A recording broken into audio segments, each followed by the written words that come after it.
My copy says it in English, man.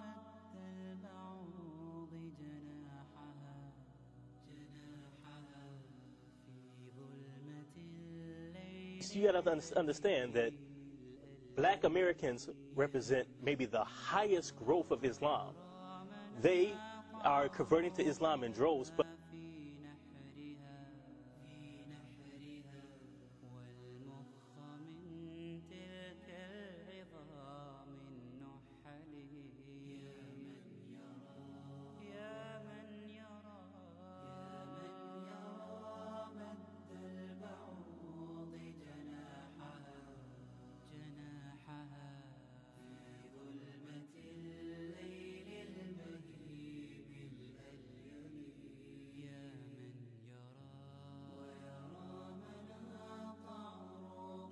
Now, this is a very famous statement from him from what is known as the farewell sermon.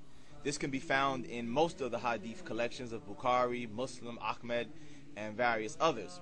And they all record that he clearly said, all mankind is from Adam and Eve.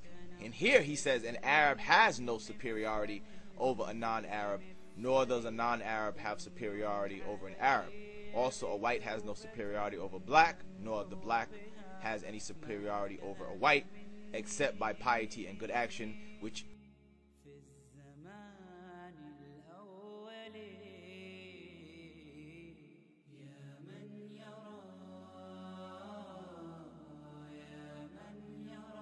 What did he say? You should follow your leader even if he's Is an Ethiopian whose head looks like a raisin.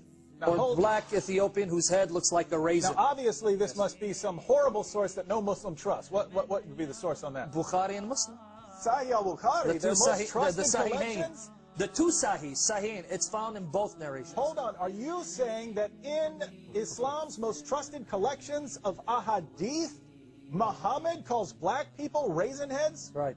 Yeah. But Sam, I didn't read that in my copy. It doesn't say that in English, does it? Okay, lastly, they present this hadith, which many of them present and misuse or falsely quote. They present it to us as if the Prophet just made an off-the-hand comment and just said, oh yeah, black people are raising heads, stop, point blank, he didn't say anything else. You saying that in Islam's most trusted collections of ahadith, Muhammad calls black people raisin heads? Right.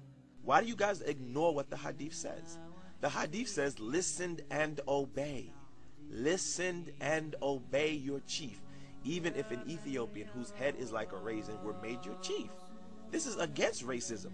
Remember, his audience was mostly Arab, and yet he's telling them, obey your leader, even if he's an Ethiopian, which would be from a different country. If he wanted to say black people, there is a word for black man in Arabic, you know.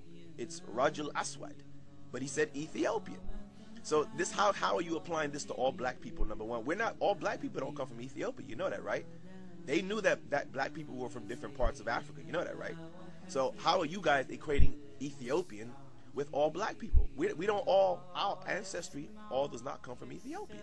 So this argument is totally bogus. Plus, he's saying obey that leader. He's not saying disregard that leader or rebel. He's saying obey the leader, even if he's Ethiopian. You see? And it said that this thing about raisin head, they said what it meant was it's the hair. You know, some Africans, we have you know, tightly little small curls, and it looks like little raisins. So they said this is what it's referring to. It's not derogatory. It's not equivalent to the word nigger that the Christian Europeans placed upon black people. So how you guys present this case like this is just totally bogus. Again, the hadith is clear. If you want to say it's black people, still it's against racism. He's still saying obey the leader. Obey the leader, even if he's an Ethiopian, or if you want to say even if it's a black man. But again, he's very specific. He says Ethiopian. But this could be applied to show that even if a black man becomes the leader, that the Muslims are to obey him. No racism. You obey him no matter what. It's clear. Very clear.